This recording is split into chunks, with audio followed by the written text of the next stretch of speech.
옛사람을 벗어버리고 새사람을 입으라 29번째 시간 누가 당신의 주인입니까? 이런 주제로 오늘 말씀 나누기를 원합니다. 이 로마서 6장은 아, 그러니까 그 예수님이 이미 이루어 놓으신 일을 우리에게 소개하면서 우리가 아, 현재 삶을 어떻게 살아야 할지를 말씀하고 있습니다. 아, 예수님이 이 땅에 오셔서 하나님의 나라를 선포하셨잖아요. 근데 그 하나님의 나라는 이미 왔습니다. 그리고 예수님이 십자가와 부활을 통해서 우리 옛사람의 문제를 처리하고 죄의 문제를 해결하셨죠. 그래서 우리를 새로운 생명을 얻은 자, 새로운 피조물로 우리를 빚어 가십니다. 아, 이제 우리는 죄에 대해 죽고 하나님께 대해 산 자가 되었습니다. 그래서 우리는 이제 놀라운 승리를 얻은 자입니다. 로마서 6장 17절을 한번 같이 볼까요? 17절 18절 같이 읽습니다. 하나님께 감사하리로다. 너희가 본래 죄의 종이더니 너희에게 전하여 준 바 교훈에 보낼 마음으로 순종하여 죄로부터 해방되어 의에게 종이 되었느니라. 여기 하나님께 참 감사하는데 그 이유가 뭐냐? 너희가 본래는 죄의 종이었었다. 그런데 너희에게 전하여 준 바 교훈의 본, 이건 뭐예요? 복음이에요. 복음. 복음을 듣고 마음으로 순종함으로 이제 죄로부터 해방하여 의에게 종이 되었다.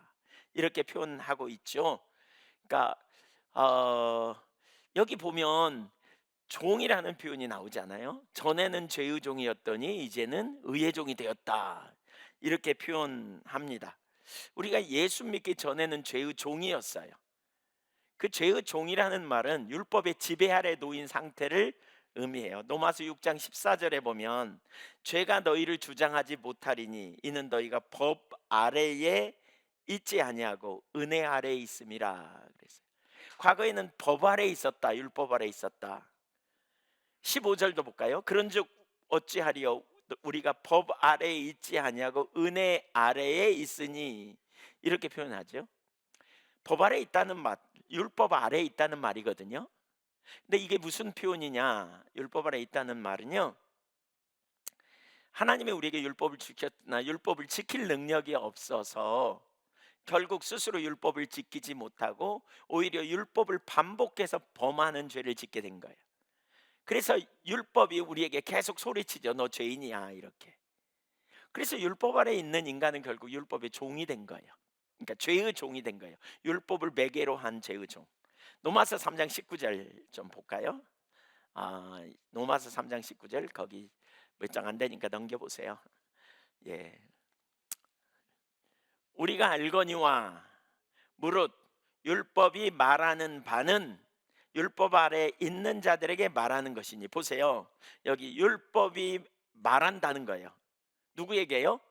율법 아래에 있는 자들에게. 여기 율법이 말한다는 말은 구약을 가르쳐요. 넓은 의미로는 모세오경 선지자들을 통해서 주시는 말씀이죠. 율법 아래에 있는 자들에게 말한다는 거예요. 율법 아래에 있는 자들. 그러니까 율법 아래에 있는 자들에게 지금 말한다 그랬죠. 근데 그 말한 결과로 말미암아 율법 아래 있는 자들은 어떻게 되느냐? 입을 막을 수밖에 없다. 할 말이 없어요. 왜냐하면 모두가 죄를 범했기 때문에. 그래서 심판 아래 있다는 거예요. 그러면서 20절 보세요. 20절에 그러므로라는 단어로 시작하는데 여기 왜냐하면이라고 다르게 번역할 수도 있어요. 그 헬라어가 그렇게 번역을 할 수도 있어요.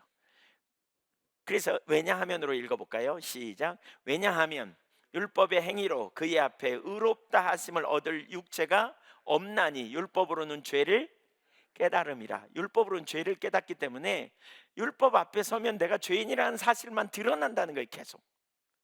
계속 죄인이야, 죄인이야. 그래서 율법으로 말미암아 하나님 앞에 나갈 인생이 아무도 없어요. 그래서 갈라디아서 3장 10절에 보면 율법 행위에 속한 자들은 저주 아래 있다 이렇게 표현하면서 그 어, 율법책에 기록된 대로 모든 일을 항상 행하지 아니하는 자는 저주 아래 있는 자라 하였습니다. 이렇게 표현해요. 그러니까 율법을 따라서 의롭게 살 수 있는 사람이 없어. 그래서 어떻게 하느냐? 로마서 3장 23절에 은혜가 왔어요. 은혜가. 모든 사람이 죄를 범하였으며 하나님의 영광에 이르지 못하더니 3장 24절에 그리스도 예수 안에 있는 속량으로 말미암아 하나님의 은혜로 값없이 의롭다 하심을 얻은 자 되었느니라. 아멘. 값없이 의롭다 함을 얻게 되었다. 뭘로 말미암아? 그리스도 예수 안에 있는 속량. 속량은 값을 지불하고 우리를 구원해 내신 사건으로 말미암아 우리가 의로운 자들이 되었어요. 그 속량으로 말미암아 의롭다 함을 얻었어요. 갈라디아서 3장 13절에서는 이렇게 표현합니다. 그리스도께서 우리를 위하여 저주를 받은 바 되사 율법의 저주에서 우리를 속량하셨으니 기록된 바 나무에 달린 자마다 저주 아래에 있는 자라 하였습니다. 저주를 받은 바 되었어요. 그리스도께서 우리를 위하여 저주를 받았어. 그래서 우리는 고린도후서 5장 21절도 한번 읽어볼까요? 시작. 하나님의 의가 되게 하려 하심이라. 죄를 알지도 못하신 분 예수 그리스도죠. 그로 하여금 우리를 대신하여 죄로 삼으셨대요. 죄 덩어리가 되게 하셨다는 거예요. 저의 죄, 여러분의 죄 모아 하나님이 당신의 아들에게 쏟아 부었어요. 그래서 예수님이 죄 덩어리가 되신 거예요. 우리의 모든 죄를 짊어지시고 죽으셨어요. 왜 그렇게 하시냐? 우리로 예수 그리스도 안에서 하나님의 의가 되게 하려 하심이라 그랬어요. 예수 그리스도의 십자가와 부활로 우리는 의인이 되었어요.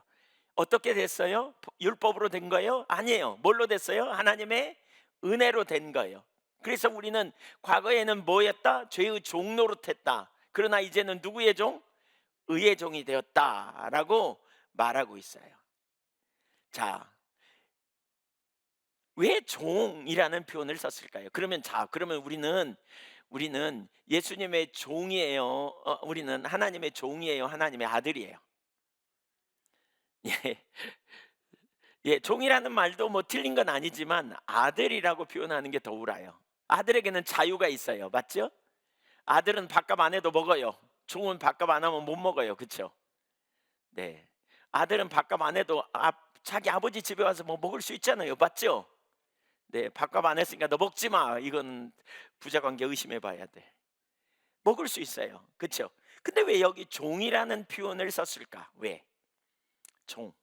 신약의 개념에서는 종의 개념보다는 아들의 개념으로 훨씬 더 이해할 수 있어요. 근데 왜 종의 개념을 썼을까 하는 거예요. 여기 19절을 좀 한번 보면 이렇게 말하고 있거든요. 19절 한번 보세요. 시작. 너희 육신이 연약함으로 내가 사람의 예대로 말하노니, 이런 얘기입니다. 절 보세요. 이런 얘기 뭐냐면 너희가 이해력이 떨어져. 아직 너희가 잘 못 알아들어.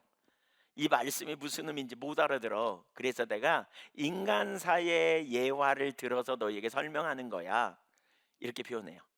그 당시에 인간사의 예화, 그 당시에 인간에게 무슨 일이 있었냐면 이런 일이 있죠. 노예제도가 있었어요. 로마의 노예제도. 근데 노예제도는 어떤 사람이 노예로 있었다면 그 노예가 어떤 사람의 소유물이 됐잖아요. 근데 이 소유물에서 다른 사람의 소유물로 되려면 누군가가 값을 지불하고 이 노예를 사야 돼요. 그래서 이 사람의 노예였다가 이제 이 사람의 노예가 됐다는 거예요.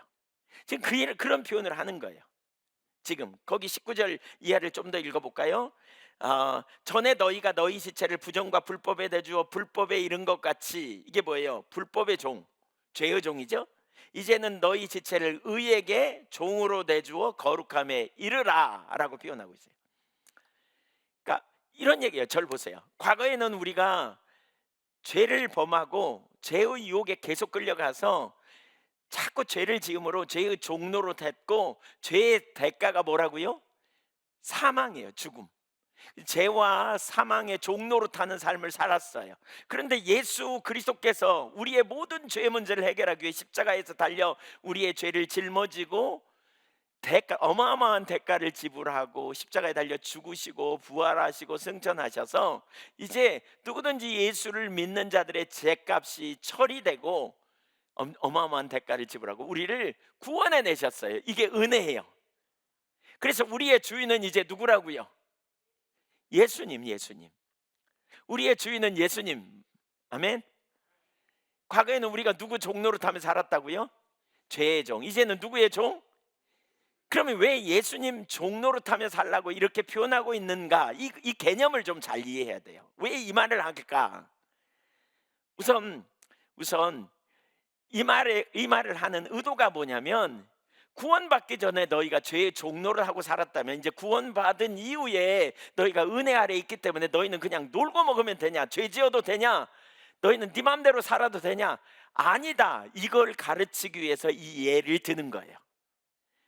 로마서 6장 1절을 한번 읽어볼까요? 시작. 그런즉 우리가 무슨 말을 하리요? 은혜를 더하게 하려고 죄에 거하겠느냐? 여러분 이렇게 하면 돼요? 안 돼요? 안 돼요. 15절 보세요. 15절 시작. 그런즉 어찌하리요? 우리가 법 아래에 있지 아니하고 은혜 아래에 있으니 죄를 지으리요? 그럴 수? 그러면 안 돼 그 말이죠. 그러면 안 돼 그 말이에요. 그렇게 살면 안 돼 그렇게 말하는 거예요. 그건 절대로 올바르지 않아 지금 이렇게 말하는 거예요. 그래서 현대어 성경을 제가 15절부터 18절까지 쭉 한번 우리 같이 읽어보면 어떨까 싶은데요. 현대어 번역으로 된 거, 로마서 6장 15절부터 같이 읽으며 따라오세요. 시작. 그러면 이제 구원이 율법을 지킴으로써 얻어지는 것이 아니라 하나님의 은혜로 얻어지는 것이라고 해서 우리가 자꾸 죄를 지어도 상관없다는 말이겠습니까? 절대로 그렇지 않습니다. 사람은 누구나 스스로 선택할 수 있습니다. 가령 여러분은 죄를 주인으로 섬겨 죽음을 부를 수도 있고 순종의 종이 되어 의에 이를 수도 있습니다. 여러분 스스로가 자신을 바치는 바로 그 대상이 여러분의 주인이고 여러분은 그의 노예가 되는 것입니다. 비록 여러분이 한때는 죄의 노예가 되는 쪽을 택하였으나 지금은 하나님께서 명령하여 가르친 것에 마음을 다해 순종하는 자가 되었으니 하나님께 감사드릴 뿐입니다. 이제 여러분은 죄라는 여러분의 옛 주인에게서 해방되어 의라는 새 주인의 노예가 되었습니다.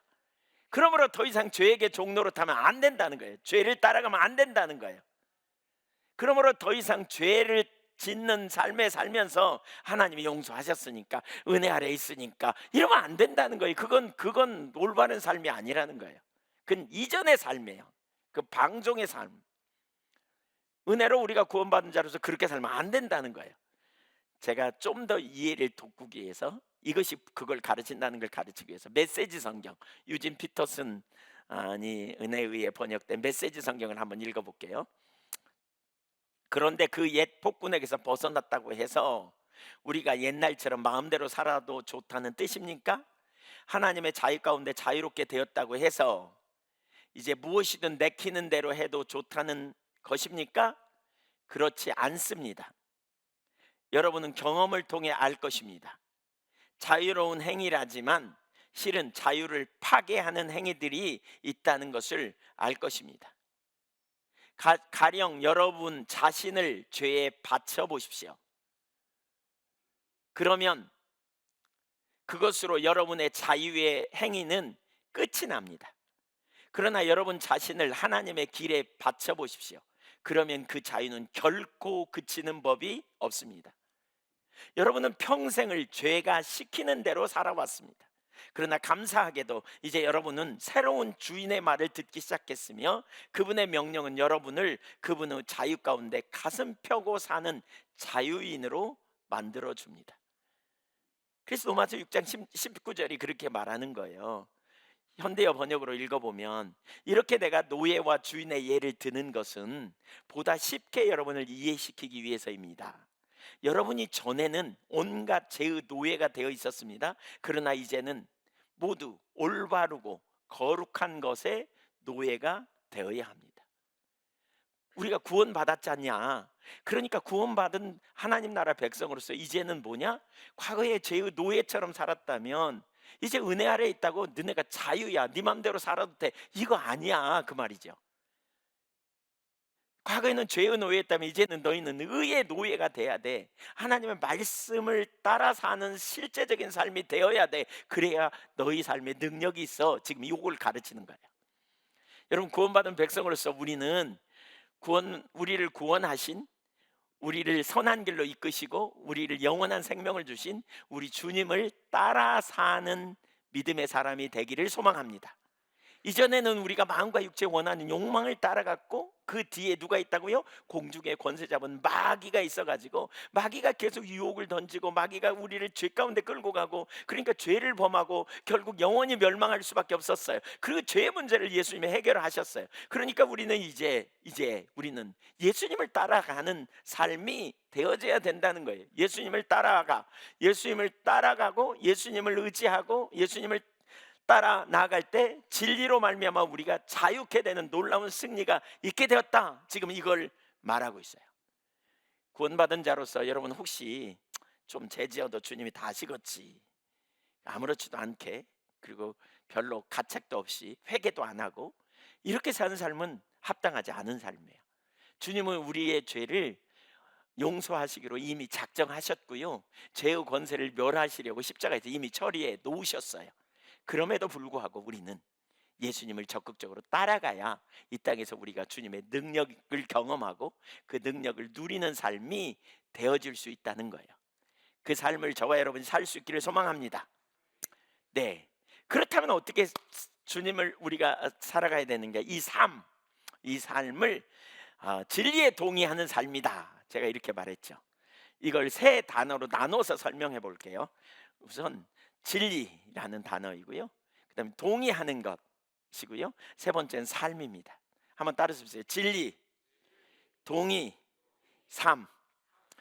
첫 번째로 진리라고 말할 때 진리를 알아야 합니다. 진리를 알아야 우리가 따라갈 수 있어요. 그렇죠? 우리의 삶의 근거는 진리입니다. 우리는 이전에 경험에 기초했을 수도 있고 이전에 누군가가 가르쳐준 거에 기초해서 살아갈 수도 있습니다. 그게 진리일 수도 있지만 아닐 수 있는 가능성이 높습니다. 왜냐하면 하나님을 인식하지 않고 살아왔기 때문에 그렇습니다. 하나님을 의식하고 살아갈 때 말씀이 곧 진리입니다. 믿습니까? 말씀이 곧 진리입니다. 말씀에 기초하여 우리가 살아가야 합니다. 말씀에 기초하여. 그래서 무엇보다 우리는 진리를 알기를 힘써야 합니다. 진리를 배우는데 열심을 내야 합니다.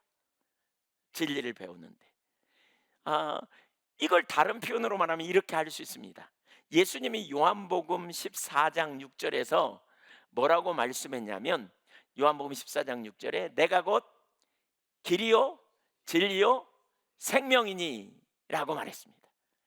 예수님이 진리이심을 믿으십니까?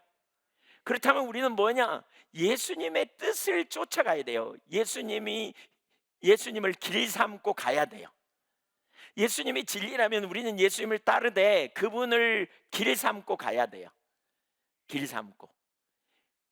이 말은 동시에 뭐와 연관이 있냐? 그때 예수님이 우리의 생명으로서 우리 가운데 강력한 능력 있는 삶을 살 수 있어요. 예수님이 길과 진리와 생명이란 말은 진리 대신 주님을 우리가 우리의 길 삼고 주님을 따라가는 거예요. 주님의 뜻이 뭔지를 자꾸 찾아야 돼요. 주님의 의도가 뭔지를 자꾸 찾아야 돼요. 이 상황에 주님이시라면 어떻게 할까? 이걸 자꾸 찾아야 돼요. 주님의 길이 무엇일까? 자꾸 찾아야 돼요. 그리고 그 길을 따라가야 돼요. 세상적으로 볼 때는 그 길이 좁은 길일 수 있어요. 협착해, 사람들이 거스리는 길, 아무도 안 가는 길일 수도 있어요. 그러나 우리는 주님의 길이라고 여겨지면 자꾸 따라가야 돼요. 주님의 길. 그래서 여러분, 주님의 길을 자꾸 알기를 힘써야 돼요. 주님의 길을 자꾸 알기를 원하고 주님을 자꾸 따라가고, 그 다음에 그렇게 될 때 거기에 생명이 넘쳐요. 주님의 생명이 넘치는 삶이 있죠. 그래서 예수님은 또 이렇게 말씀하셨어요. 요한복음 8장 31절 32절에 이렇게 말씀하셨어요. 예수께서 자기를 믿은 유대인들에게 이르시되 너희가 내 말에 거하면 참으로 내 제자가 되고 진리를 알지니 진리가 너희를 자유케 하리라. 주님의 말에 거하라는 거예요. 주님의 말씀 안에 거하라는 거예요. 그렇게 될 때 무슨 일이 벌어진다고요? 진리를 알게 된대. 그러니까 주님의 뜻을 자꾸 살아가면서 찾아야 돼요. 하나님의 뜻이 어디에 있는가, 무엇인가.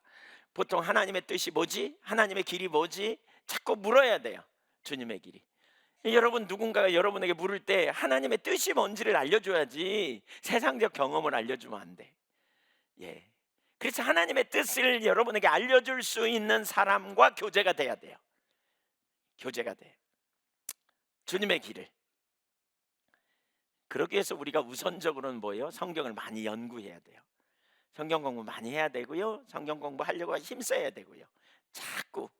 그렇죠? 근데 성경 공부를 지식으로만 넣어놓으면 안 돼요.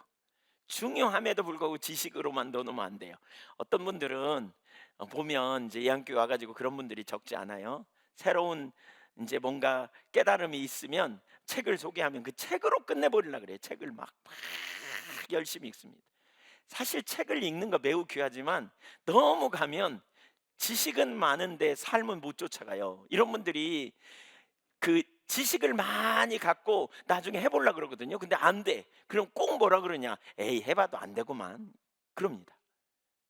에이, 안 사라지는구만. 그럽니다. 그러면서 마치 말씀에 능력이 없는 것처럼 이렇게 생각합니다. 근데 지식을 알되 여기 안다는 말은 뭐가 필요하냐? 성령의 조명이 필요해요. 그래서 성령님이 우리에게 모든 것을 가르치신다. 요한복음 14장 26절에 보면 모든 것을 생각나고 모든 것을 가르치게 하신다 하셨고요. 요한복음 16장 13절에 보면 모든 진리로 인도하신다. 그래요. 모든 진리로 인도하신다. 그랬어요. 그러므로 우리는 겸손히 진리를 알기를 구해야 돼요. 진리를 알기를 구해야 돼요. 가르쳐 달라고, 우리를 알게 해달라고, 우리를 인도해 달라고, 우리를 깨닫게 달라고 그렇게 구해야 돼요. 여러분이 아는 지식이 진리가 되기를 소망합니다. 예, 진리가 되어져야 돼요. 우리의 삶에. 그게 그냥 지식이냐 진리냐 이 차이는 삶으로까지 못 나가요. 많은 지식이 머릿속에 있지만 진리가 되면 우리 행동으로 움직이게 되거든요. 머릿속은 알지만 삶이 움직이지 못하게 하는 것은 그 능력이 아니에요. 능력이 아니에요. 특별히 모태신앙으로 어렸을 때부터 신앙생활 하면서 이런 부분을 잘 모르면 말씀을 듣고는 그냥 그런갑다 그러지 삶으로까지 전부를 걸고 동행하는 삶은 잘 안 되더라고요. 못 따라가요. 진리가 우리의 삶의 실제가 되고 능력이 되고 또 그것이 우리의 삶에 강력한 영향력으로 우리 가운데 역동적으로 역사하는 일이 일어나야 돼요. 이게 안 되면 우리가 능력을 상실해요. 말씀의 진리가 우리의 삶의 실제가 되는 진리를 더 깊이 알 수 있기를 소망합니다. 힘써 진리를 알게 해달라고 구해야 돼요. 두 번째, 동의입니다. 동의.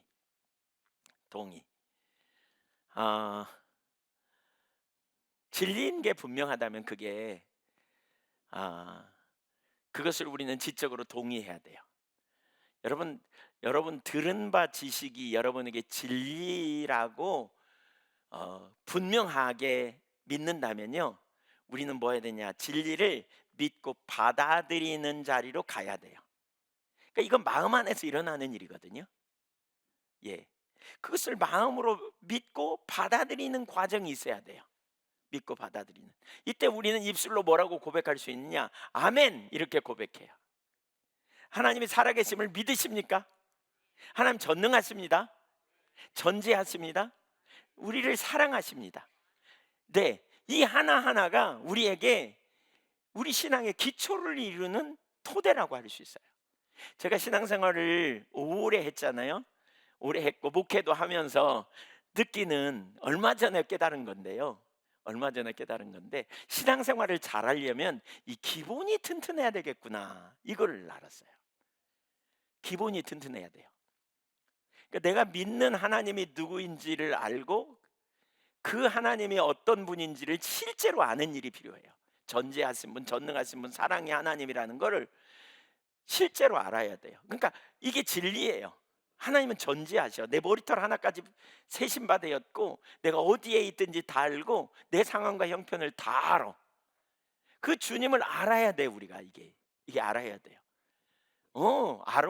귀로만 들었어. 그러니까 아까 제가 진리를 말할 때 뭐라고요? 이게 체험적인 지식이 되어야 된다고 말했잖아요. 성령의 조명으로 실제가 되어야 돼요. 다트 체험적 지식이 돼야 돼요. 그러니까 성령의 조명으로 개인적으로 실제로 아는 지식이 되어져야 돼요. 제가 전에도 그런 표현했지만 여기저기 가서 집회하면 이런 얘기를 곧잘 많이 들어요. 목사님 설교는 실제예요. 이런 표현을 제가 많이 들었어요. 뭘 두고 그런 걸까? 그런 거예요. 그 기본적인 부분을 잘 닦고 갔던 것 같아요.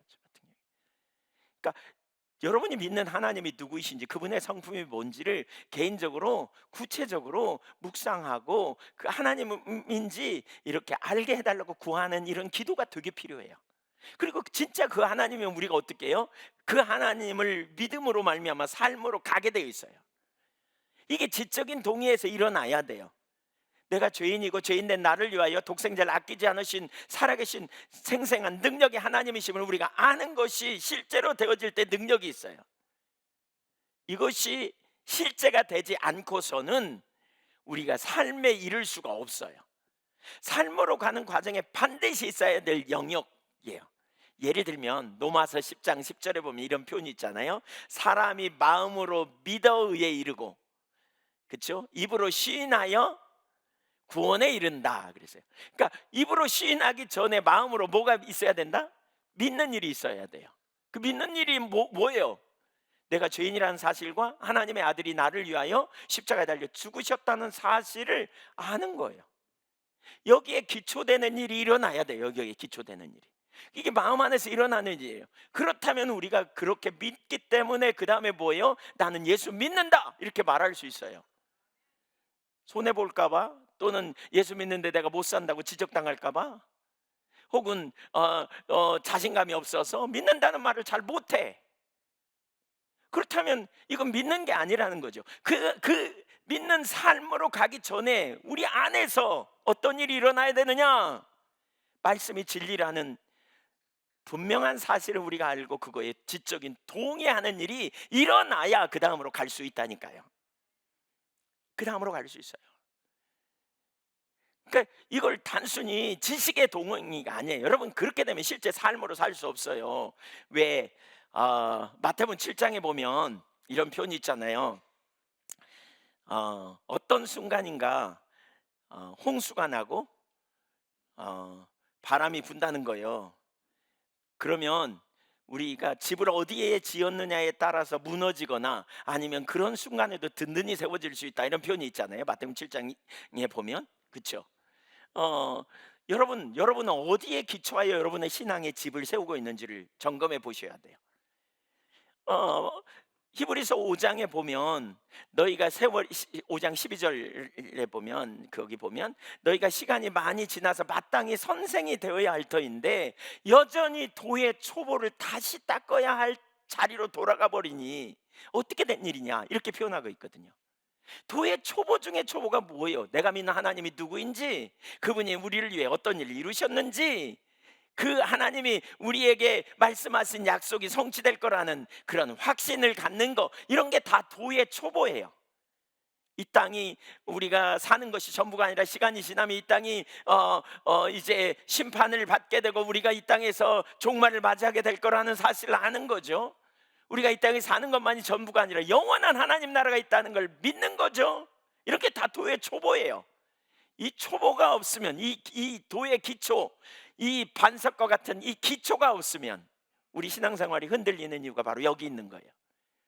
거기에 기초에서 서야 돼요. 어떤 문제가 생길 때 그 토대의 기초에서 결론을 내린 다음에 그 다음에 우리가 믿음의 선택도 하고 믿음의 말도 하고 또 믿음의 행동도 함을 통해서 실제로 놀라운 하나님의 능력을 경험하는 자리로 가야 돼요. 세월이 참 빠르죠, 여러분. 옆에 사람 얼굴 한번 보세요. 뭐, 뭐 맨날 봐와가지고 별로 나이 먹은 것 같이 안 보이죠, 그렇죠? 근데 오랜만에 만난 어떤 분이 오랜만에 만나가지고 지난번에 사무실에 와가지고는 아 목사님 그러면서 위를 쳐다보고 아래를 쳐다보고 혀를 차고 많이 갔네요 세월이. 무슨 얘기예요? 많이 됐다는 거죠. 이렇게 갔다는 거죠. 그래서 제가 그 말을 들으니까 그만 좀 하지 속으로 생각하면서 계속 그래서 에이, 남 얘기 아닌데요. 제가 그랬습니다. 남 얘기 아닌데요. 여러분 우리가요 편안하고 별 문제 없을 때는 그냥 이론적 지식이 우리에게 능력이 있을 수 있어요.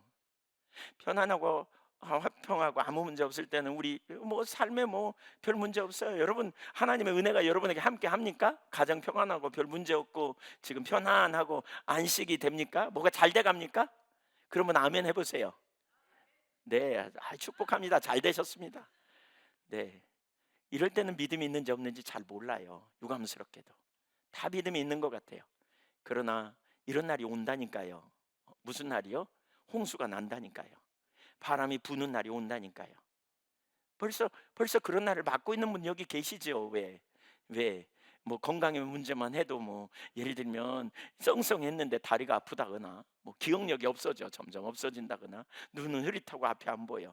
그건 시작에 불과해요. 혹시 그런 분 있으면 시작에 불과해요. 그렇죠? 요즘 100세 시대예요. 100세 시대. 성성에서 100세까지 가면 좋겠는데 그냥 요양원 가보세요. 그냥 그렇잖아요. 다리에 힘 빠지고 그냥 한 분 한 분 여러분 다 우리 같은 젊음을 다 보냈던 분들이에요. 쟁쟁한 삶을 사셨던 분들이에요. 그러나 세월 앞에는 장사 없다 이런 표현을 하잖아요. 몸도 아프고 살다 보니까 외롭고 혼자밖에 없는 것 같고 행복했는데 지금은 아무것도 아닌 것 같고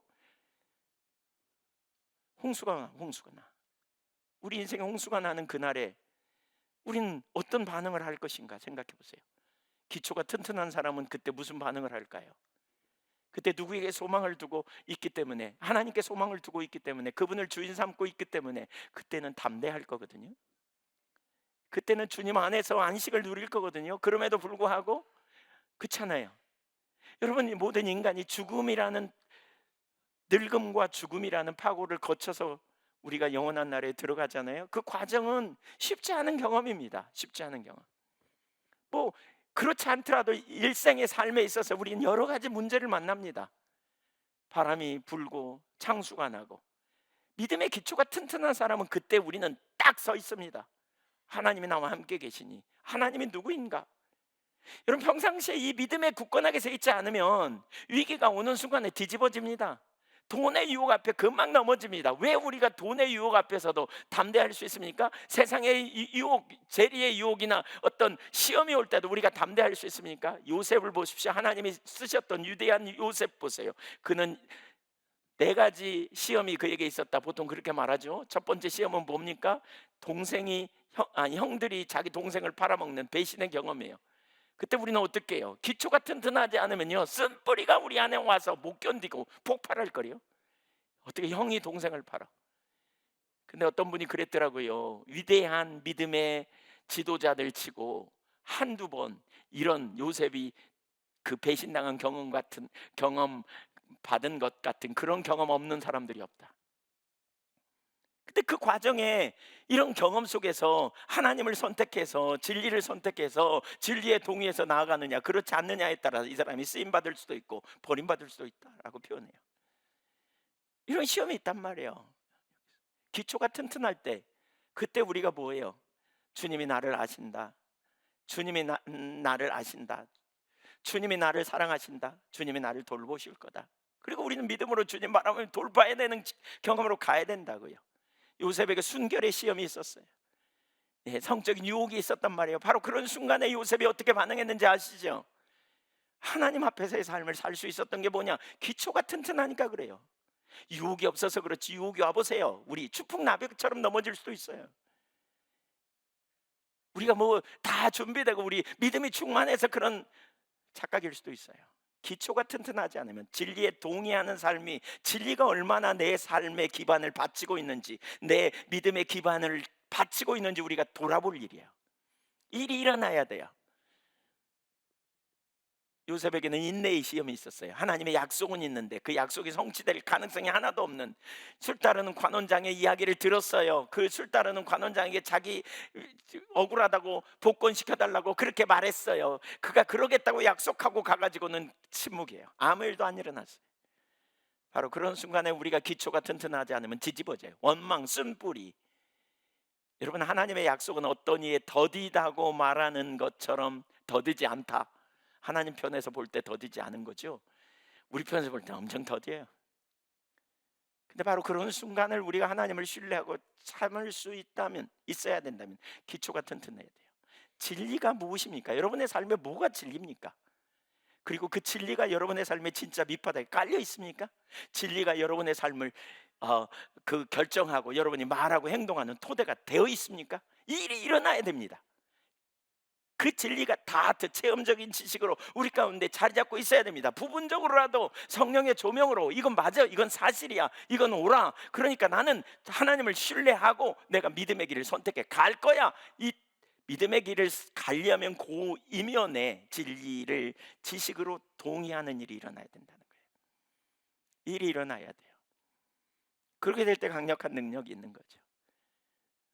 요셉이 받은 마지막 시험 중에 하나는 청지기 시험이라 그래요. 청지기 시험. 하나님이 그에게 막 줬어요. 막 그를 총리로 세웠어요. 근데 그때도 그가 과연 자기가 가진 모든 것을 하나님의 주인으로 여기고 청지기로서 그 물질을 관리하는 이 시험이 있다는 거죠. 기초가 튼튼하지 않으면요, 물질이 앞에 있으면 앞이 안 보여요, 여러분. 기초가 튼튼하지 않으면. 그 진리에 동의하는 삶 한 가지 한 가지를 우리 신앙에 내가 가지고 있는지 보십시오, 여러분. 누가 여러분의 소망인지 정리해 보십시오. 누가 여러분의 구원자입니까? 누가 여러분에게 능력입니까? 여러분은 뭘 신뢰합니까? 돈이요? 아니면 내 자녀들요? 아니면 내 가족이요? 누가 내가 신뢰할 대상인지, 여러분 이 기초를 쌓아야 됩니다. 그냥 사람 믿었더니 뒤통수 쳤다 울고불고 할 게 아니라고요. 우리가 믿어야 될 대상이 누구인지 이 기초를 튼튼히 해야 돼요. 이 기초를. 그래야 세 번째 어디로 간다? 삶으로 갈 수 있습니다. 삶으로. 그래야 삶으로 갑니다. 믿음의 3요소가 있어요. 믿음의 3요소. 뭐냐? 믿음의 3요소는 진리를 아는 것, 지적으로 동의하는 것, 세 번째는 신뢰하는 것. 이게 믿음의 3요소입니다. 제가 그걸 삶으로 바꿨습니다. 신뢰하는 거예요. 하나님을 신뢰하는 것. 예. 내가 믿는 그분을 신뢰하는 것. 그러니까 믿는다는 말과 신뢰한다는 말은 좀 다르죠. 믿는다는 건 지적 동의의 개념이라면, 신뢰한다는 말은 삶으로 구체적으로 간다는 의미예요. 신뢰하기 때문에 삶을 드리는 거예요. 거기 반응하는 거예요. 거기 따라가는 거예요. 주도권을 드리는 거예요. 말씀대로 내가 반응하는 거예요. 행동하는 거예요. 말씀대로 내가 움직이는 거예요. 이게 믿음의 삶이에요. 이게 그리스도인의 삶이에요. 주님을 신뢰함으로 맡기고 주님의 말씀대로 행동하고 믿기 때문에 믿는 말을 따라 생각하고 말하고 선택하여 나가는 거죠. 말하는 거예요. 여러분, 하나님은 인격체세요. 맞습니까? 제가 지난 금요일 날 철야기도 다른 기도 제목을 그러니까 다른 설교를 준비해 가지고 섰는데, 찬양하는 중에 하나님께 저에게 주신 걸 제가 이렇게 적었어요. 서가지고 적었어요. 이렇게 서가지고. 오늘 순서상 진리에 동의한 삶으로 나가야 되는데, 아까 설교하다가 이 부분을 좀 나누게 됐어요. 이 부분. 성경을, 여러분 하나님의 인격체심을 믿으시죠? 잘 기억하세요. 하나님의 인격체라는 말을 틀렸다고 말하는 사람 한 명도 없어요. 다 성경적이에요. 이게 교리를 지적으로 동의하는, 다 이거 옳아요. 근데 인격체이신 하나님 앞에 우리가 어떻게 살아야 하는지는 잘 못 사는 것 같아요. 하나님이 인격체세요. 인격체이신 하나님이 우리에게 인격적 반응을 요구하세요. 근데 지난 금요일 날 이렇게 이런 부분을 비추시면서 이런 부분을 좀 나누게 하셨어요. 그게 뭐냐면, 우리가 하나님께 어떻게 반응하는가 하는 거예요. 그러니까 하나님의 기대감이 뭘까? 이 부분이 생각이 나면서 이렇게 성경 구절 몇 가지가 떠올랐는데, 지난 주일날 설교 기억하세요? 첫 계명이면 된다 그랬잖아요. 그럼 이제 신명기 6장 1절부터 9절까지 봤는데, 그 중에 4절을 보면 이렇게 말하잖아요. 이스라엘아 들으라, 우리 하나님 여호와는 오직 유일한 여호와시니, 하나인 여호와시니. 그러면서 주님이 이렇게 말씀했다 그랬잖아요. 이렇게 말씀한다 그랬잖아요. 너는 마음을 다하고 성품을 다하고 뜻을 다하고 목숨을 다하고 힘을 다하고, 제가 이제 그 구절만 아니라 합쳐서 얘기하는 거예요. 나만 사랑해, 이렇게 말해요. 그러면 이 말 속에 엄청난 하나님의 구애가 있거든요. 근데 이 의도 속에는 뭐가 포함됐냐면, 하나님이 먼저 우리를 그렇게 사랑하시는 거예요. 가만히 생각해 보세요. 여러분이 사랑하지도 않는 사람한테 그렇게 말할 사람 있어요? 아니, 여러분이 하나도 안 사랑하는데 상대편에게 가서 여보 당신이 나를, 아니 여보라고 안 하겠지 그때는, 아니 나는 당신이 나를 마음을 다하고 성품을 다하고 뜻을 다하고 힘을 다하고 목숨을 다하여 나만 사랑하기 원해, 이렇게 말해요 안 해요? 안 하죠. 그거 안 해요. 여러분이 사랑하지 않는 어떤 사람이 와가지고요, 여러분한테 와가지고 그렇게 말하면 여러분 깜짝 놀래겠죠. 엄청 부담스럽겠죠. 스토커야? 뭐 이런 생각이 들겠죠. 근데 여러분이 엄청 사랑하는 사람이 와서 그렇게 말하면요, 엄청 좋겠죠. 그렇죠? 좋아요. 주님이 그 마음을 가지고 우리에게 말하는 거예요. 그러면 우리의 반응은 소극적이어야 돼요, 적극적이어야 돼요? 적극적인 자세를 원하신다는 거예요. 여러분, 우리 신앙의 되게 중요한 자세 중에 하나가 인격체이신 하나님과의 관계이기 때문에 우리는 하나님의 말씀 앞에 적극적인 반응을 가지고 나가야 돼요. 적극적인 행동을 원해요. 적극적인 반응. 이사야 55장 5절에도 보면, 이사야 55장에 보면 그런 표현이 있어요. 그러니까 뭐냐면, 읽어보죠. 좀 찾아서 읽어보겠습니다. 보라, 내가 알지 못하는 나라를 내가 부를 것이며 너를 알지 못하는 나라가 내게로 달려올 것은 여호와 내 하나님 곧 이스라엘의 거룩하신 이로 말미암아 이는 그가 너를 영화롭게 할 것이냐. 6절입니다. 6절. 6절 같이 읽어볼까요? 시작. 너희는 여호와를 만날 만한 때에 찾으라. 가까이 계실 때에 그를 부르라. 악인은 그의 길을, 불의한 자는 그의 생각을 버리고 여호와께로 돌아오라. 그리하면 그가 긍휼히 여기시리라. 우리 하나님께로 돌아오라. 그가 너그럽게 용서하시리라. 이는 내 생각이 너희의 생각과 다르며 내 길은 너희의 길과 다름이니라. 여호와의 말씀이니라. 적극적이에요, 소극적이에요? 엄청 적극적입니다. 여기 보세요. 7절에 악인은 그의 길을, 불의한 자는 그 생각을 버리고 여호와께로 돌아오래요. 네 생각 그대로 가지고 와, 이렇게 말하고 있지 않아요? 매우 적극적인 자세예요. 그러면서 뭐예요? 그가 긍휼히 여기시리라. 우리 하나님께로 돌아오라, 여호와께로 돌아오라. 이 표현을 2번이나 하고 있습니다. 그러면 너그럽게 용서하시리라. 포로로 잡혀간 이스라엘 백성들에 대한 예언이에요. 잡혀갈 이스라엘 백성들에 대한 예언을 하고 있어요. 포로로 잡혀가 있는 상태에서 너희가 적당히 있지 말고 적극적으로 나를 찾아 나오라, 이 말입니다. 예레미야 29장 11절도 한번 보실까요? 예레미야 29장 11절. 우리의 회복은 적극적인 태도가 우리에게 요구돼요. 예레미야 29장 11절. 예레미야 29장 11절부터 14절까지 좀 읽어봅니다. 시작. 여호와의 말씀이니라. 너희를 향한 나의 생각을 내가 아나니 평안이요 재앙이 아니니라. 너희에게 미래와 희망을 주는 것이니라. 너희가 내게 부르짖으며 내게 와서 기도하면 내가 너희들의 기도를 들을 것이요 너희가 온 마음으로 나를 구하면 나를 찾을 것이요 나를 만나리라. 이것은 여호와의 말씀이니라.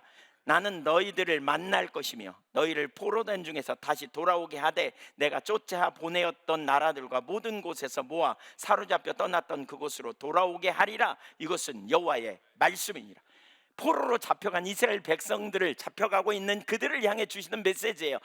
내가 너희를 향한 나의 생각은 재앙이 아니야. 너희 고난 가운데, 너희 핍절한 가운데 사는 게 아니야. 너희에게 생명과 평안을 주려고 해. 그러니까 내가 너희에게 원하는 건 너희가 나를 적극적으로 찾는 거야. 내게 돌아와라. 나를 찾으라. 소극적인 자세가 아니에요. 가만히 있으면 되겠지 이거 아니에요. 요한계시록 3장 20절에 그런 표현이 있잖아요. 요한계시록 3장 20절에 볼지어다 내가 문 밖에 서서 두드리노니 누구든지 그 문을 열면 내가 그에게로 들어가 그와 더불어 먹고 마시리라 그랬어요. 여러분, 주님이 왜 문을 두드릴까요? 우리 생각에는 주님이 문을 그냥 깨부시고 들어오셔서 하시면 좋겠는데, 주님이 우리의 의지를 중요시 여기는 거예요. 우리가 할 일이 있어요. 여러분, 우리의 삶의 변화는 우리에게 능력이 없어요. 여러분, 우리가 능력이 있어요. 우리를 변화시키시는 주님이 저와 여러분을 변화시킬 때 우리가 죄를 이기고 세상을 이기고 우리가 말씀대로 살 수 있는 능력이 주님께로부터 와야 돼요. 맞습니까?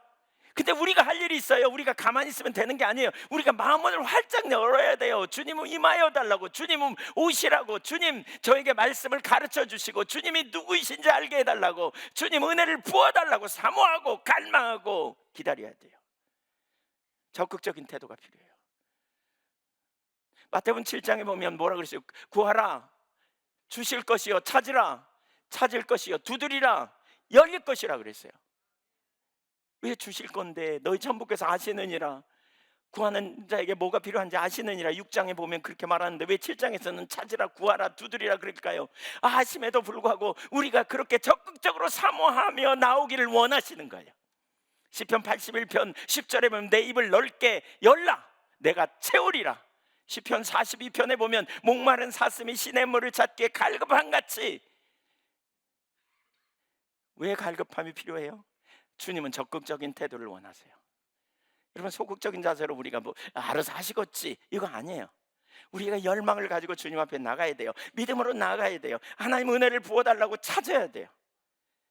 이 태도가 우리에게 필요해요. 성경이 그렇게 말하고 있다면, 여러분, 이게 우리가 진리라면, 그리고 우리가 이 진리를 믿음으로 받아들이고 동의한다면 우리는 그 다음에 뭐 해야 돼요? 진리의 기초에서 적극적으로 하나님 앞에 반응하고 나가는 이 태도가 필요해요. 인격자 되신 하나님, 실제적인 교제죠. 실제적인 인격자 되신 하나님이 나에게 이렇게 말하는 거죠.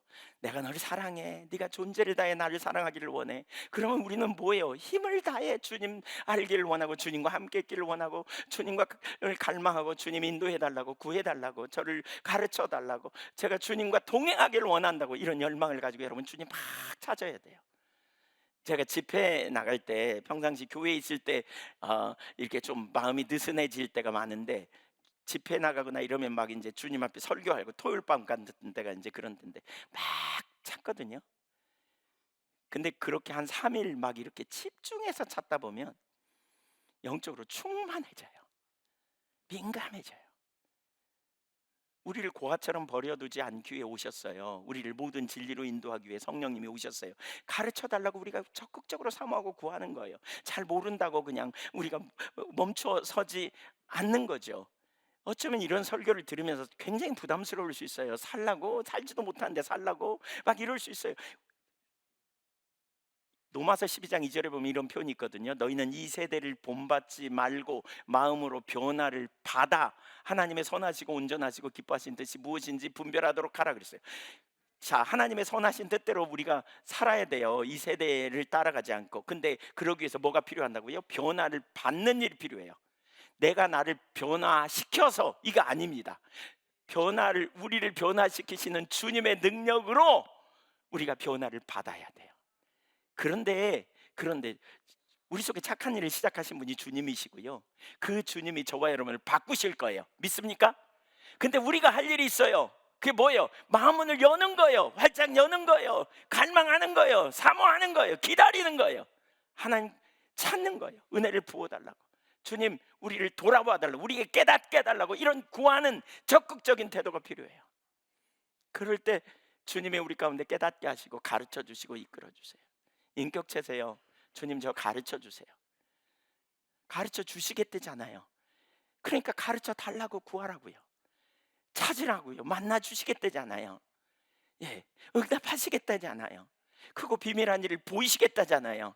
수동적으로 우리가 가만히 있을 게 아니고 적극적인 사모하는 열망을 가지고 은혜를 구하고 주님의 길로 행하기를 사모하고 나가는 일이 일어나야 돼요. 그게 진리라면, 진짜 그게 진리라면 우리는 이제 그렇게 가야 돼요. 인격체 대신 하나님 앞에 우리가 그렇게 나아가는 거예요.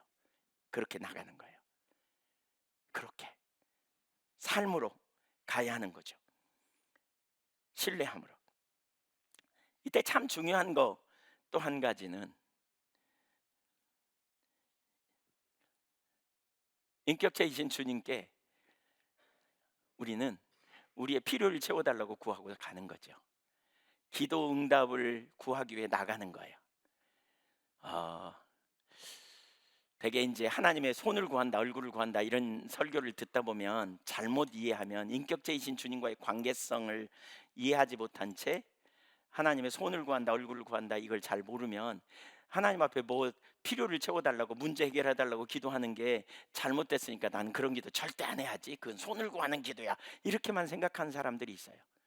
여러분, 만약에 그런다면요, 다윗은 하나님의 얼굴만 구하고 전쟁에서도 이길 승리의 비결을 구하지 않았어야 몰라요. 모세는 홍해 앞에 섰어도 주님의 얼굴만 구하고 그냥 기다리는, 그러면 주님이 전략을 자연스럽게 주시고, 또 먹을 것이 떨어졌을 때 그는 아무 말도 구하지 않고 가만히 있어야 오라요. 근데 먹을 거 달라고 반석에서 물이 없을 때 물 달라고 기도했을까요? 안 했을까요? 했죠. 했어요. 무슨 차이예요? 여러분, 하나님의 얼굴을 구한다는 말은 인격체 되신 주님과의 관계가 우선이라는 말이에요. 인격체 되신 주님과의 관계, 그분을 알고 그분을 사랑하는 관계가 우선이에요. 그리고 이 관계 안에 있을 때 우리는 뭐예요? 내 필요를 위해 하나님을 찾는 게 아니라 하나님의 함께 계심이 내게 가장 큰 축복이고, 하나님과 함께 동행하는 것이 놀라운 승리인 걸 알기 때문에 우리가 뭐예요? 문제가 있을 때, 어려움이 있을 때 구하라 그랬어요? 찾으라 그랬어요? 두드리라 그랬어요? 그러면 때를 따라 돕는 은혜를 주신다고 그랬잖아요. 하나님께서 시기적절한 은혜를 얻기 위해 은혜의 보좌 앞에 나오라 그랬잖아요. 그 주님 앞에 우리는 실제로 삶으로 사는 거예요. 여러분 살아가다가, 지난 주간에 살아가다가 인간관계에 어려운 사람과 대면할 기회가 있었는지 모르겠어요. 그러면 어떻게 해요? 망설여지잖아요. 어떻게 하나, 스트레스 받잖아요. 그런데 그때 뭐가 필요해요? 이 문제를 돌파해야 되는데 주님이 은혜로 함께 하셔서 그걸 돌파해 보는 경험이 있어야 돼요. 맞죠? 그런 경험이 있어야 돼요. 제가 최근에 그런 일이 있었어요. 어떤 사람과 대화를 해야 되는데 마음에 참 갈등이 생겼어요. 그냥 편치 않았어요. 그래서 엄청 은혜를 부어달라고 구했어요. 근데 만났는데 있잖아요, 희한한 일이 벌어졌어요. 제 안에 그냥 그분을 싹 품더라니까요. 제가 이렇게 주님의 마음이 제게 쑥 들어왔어요. 아니 진짜 눈에 보이도록 들어왔어요. 제가 그 만나기 직전까지 제 마음이 불편했거든요. 근데 그분하고 이야기를 하는 순간에, 그분을 보는 순간에 웬 자비와 긍휼의 마음이 제 속에 있는지, 그러면서 내가 이분을 품으리라, 내가 이분을 잘 섬기리라, 이런 마음이 싹 부어지는 거 있죠. 그래서 아주 대화를 잘 했습니다. 그리고 그 마음이 제게 없어지지 않았어요. 완전한 하나님의 은혜입니다. 여러분, 시기적절한 은혜를 구하라 그랬잖아요. 사람을 만날 때, 어떤 일을 처리할 때, 어떤 일을 해나가야 될 때 수없이 많은 은혜가 필요합니다. 왜냐하면 우리 힘으로 안 되니까. 그런데 믿는 바대로 우리가 살아가는 거예요. 진리에 기초해서 그게 맞는다면 우리는 실제로 그 일을 해나가는 거예요. 인격제신 하나님 앞에 가서, 하나님 이게 제 상태예요, 하나님 그런데 하나님의 약속하신 대로, 주님의 약속하신 대로 그 은혜를 저 삶에 부어주세요, 그 은혜로 제가 살아갈 수 있도록 저를 도와주세요 라고 기도하는 거예요. 그리고 이런 일을 체험해 보세요. 그 지식이 우리에게 실제가 되겠죠. 다트가 되는. 그러면 우리 믿음이 더 자라겠죠. 자라겠죠. 먹거리가 떨어졌어요. 하나님 먹을 걸 주신다 그랬는데 앞날이 염려돼요. 아무것도 염려하지 말고 모든 일에 기도와 간구로 너희 구할 것을 감사함으로 하나님께 아뢰라 그랬어요. 그러면 모든 지각에 뛰어나신 하나님의 평강이 우선 네 마음을 평안하게 지키실 거다. 그것 때문에 스트레스 받고 염려가 일어나지 않고, 그것 때문에 노심초사하는 자리에 있지 않도록 붙들어 주실 거다. 그래서 안식이 있는 거죠. 여러분, 실제로 말씀이 진리라면 우리가 이제 그 삶을 살아가는 거예요. 그 삶의 기초에서 우리가 행동하고, 그 삶의 기초에서 반응하고, 그래서 하나님이 우리의 지혜가 되시고, 예수님이 우리의 지혜가 되시고, 의로움이 되시고, 거룩함이 되신 능력 있는 삶을 우리가 살아가는 실제적인 삶으로 가는 거죠. 저와 여러분이 그 삶을 경험할 수 있기를 소망합니다. 실제적으로 인격체이신 하나님 앞에 나아가 하나님께 반응하는 거죠. 또 하나님을 경험하는 거죠. 경험.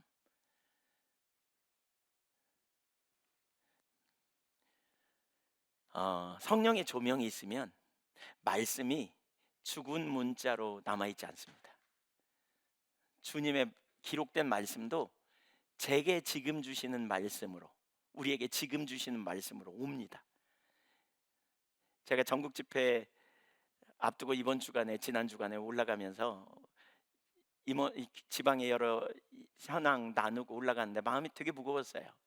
이걸 어떻게 다 처리해야 되고, 이 바쁜 와중에 해야 되나, 또 어떻게 제가 주님의 길을 따라가는데 정말 순적하게 잘 갈 수 있나, 이런 생각 때문에 마음이 되게 무거웠어요. 그래서 막 하나님 앞에 기도하고 갔습니다. 근데 갑자기 성경 말씀이 딱 떠오르면서 아무것도 염려하지 말라고, 두려워하지 말라고, 담대하라고, 내가 너와 함께한다.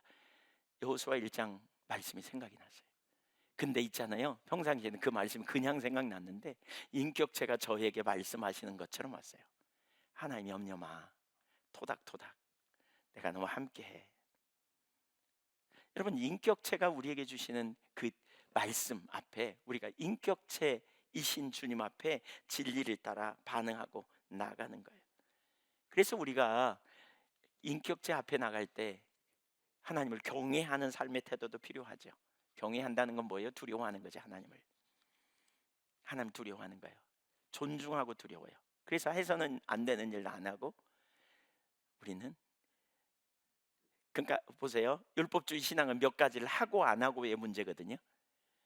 근데 인격체와의 관계는 몇 가지를 하느냐 안 하느냐의 문제가 아니에요. 그렇죠? 인격체 앞에 반응하는 이 삶으로 우리가 가야 돼요. 인격체 앞에. 그렇죠? 그래서 경외하는 것도 그와 같은 맥락에서 해서 하는 일과 안 해야 될 일을 구분하여 서는 거죠.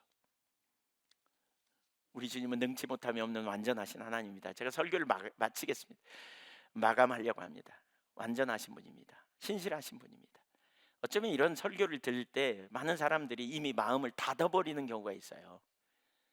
닫아버려. 말씀대로 못 사는데 자꾸 살라 그래. 지난 주간에 있잖아요, 우리 설교를 갑자기 바꿨잖아요. 첫 계명이면 된다.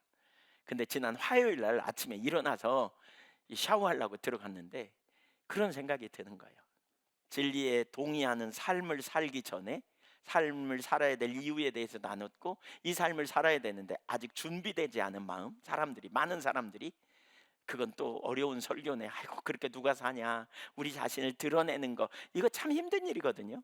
그래서 최근에 우리 예배 인원도 좀 줄어드는, 예배 현장에 나와서 예배 드리는 인원이 좀 줄어들었어요. 조금. 저는 그 원인도 있다고 생각해요. 부딪히거든요. 그래서 먼저 첫사랑, 죄송합니다, 아닐 수도 있습니다. 이건 제 생각일 수도 있습니다. 예, 아닐 수도 있어요. 근데 그럴 수도 있어요. 주님만 아세요. 왜냐하면 제가 과거에 경험해 보면 그런 설교 계속하면 엄청 부딪히시더라고요. 근데 부딪힐 거 한 개도 없어요. 우리가 원래 그런 자니까 은혜가 필요한 건데, 아직 자기를 못 놓으면 엄청 힘들죠. 앞도 안 보이고. 근데 앞이 안 보여야 돼요. 그래야 주님을 보거든요. 그래야 주님을 봐요. 그래서 바울 사도는 고린도후서 5장 7절인가요? 내가 보이는 대로 반응하지 않고 믿음으로 반응한다 그랬잖아요. 우리 주님이 우리를 위하여 능력으로 함께 하시고, 예수님이 12제자 파송할 때도 그냥 안 보냈어요. 그렇죠? 권세와 능력을 주어 보냈고요. 그렇죠? 예, 내가 너희를 증인 삼을 거야. 그런데 위로부터 오는 능력이 비올 때까지 기다려. 성령이 임하시면 너희가 그 일을 할 수 있어 라고 말씀하셨어요. 저와 여러분 마찬가지예요. 주님이 우리와 함께 하시고 우리와 동행하시면서 주님만 하실 그 일을 이루실 걸 기대하세요. 근데 우리가 할 일이 있다니까요. 마음을 열어야 돼요. 아멘. 마음을 활짝 열고 주님을 여러분 구하십시다. 부르십시다. 주님만 하실 그 일을 저와 여러분의 삶에 이루실 줄 믿습니다. 주님은 진리입니다. 그래서 우리는 주님의 길을 자꾸 찾아야 되고요. 그때 생명이 넘칠 것입니다. 우리가 그 삶을 살기를 결단하고 주님 앞에 나가십시다. 시험이 있습니다. 예측하십시다. 그럼에도 불구하고 주님이 능히 이기게 하실 것입니다. 우리가 이게 잘 정리되면 기껏해야 내 문제, 내 교회 여기만 머물기가 쉬운데, 이게 정리되면 주님의 명령을 따라 우리는 이웃을 사랑하고 열방을 품는 자리까지 나갈 수 있게 될 것입니다. 그런 은혜가 저와 여러분 안에 넘치기를 소망합니다. 우리 같이 기도하겠습니다.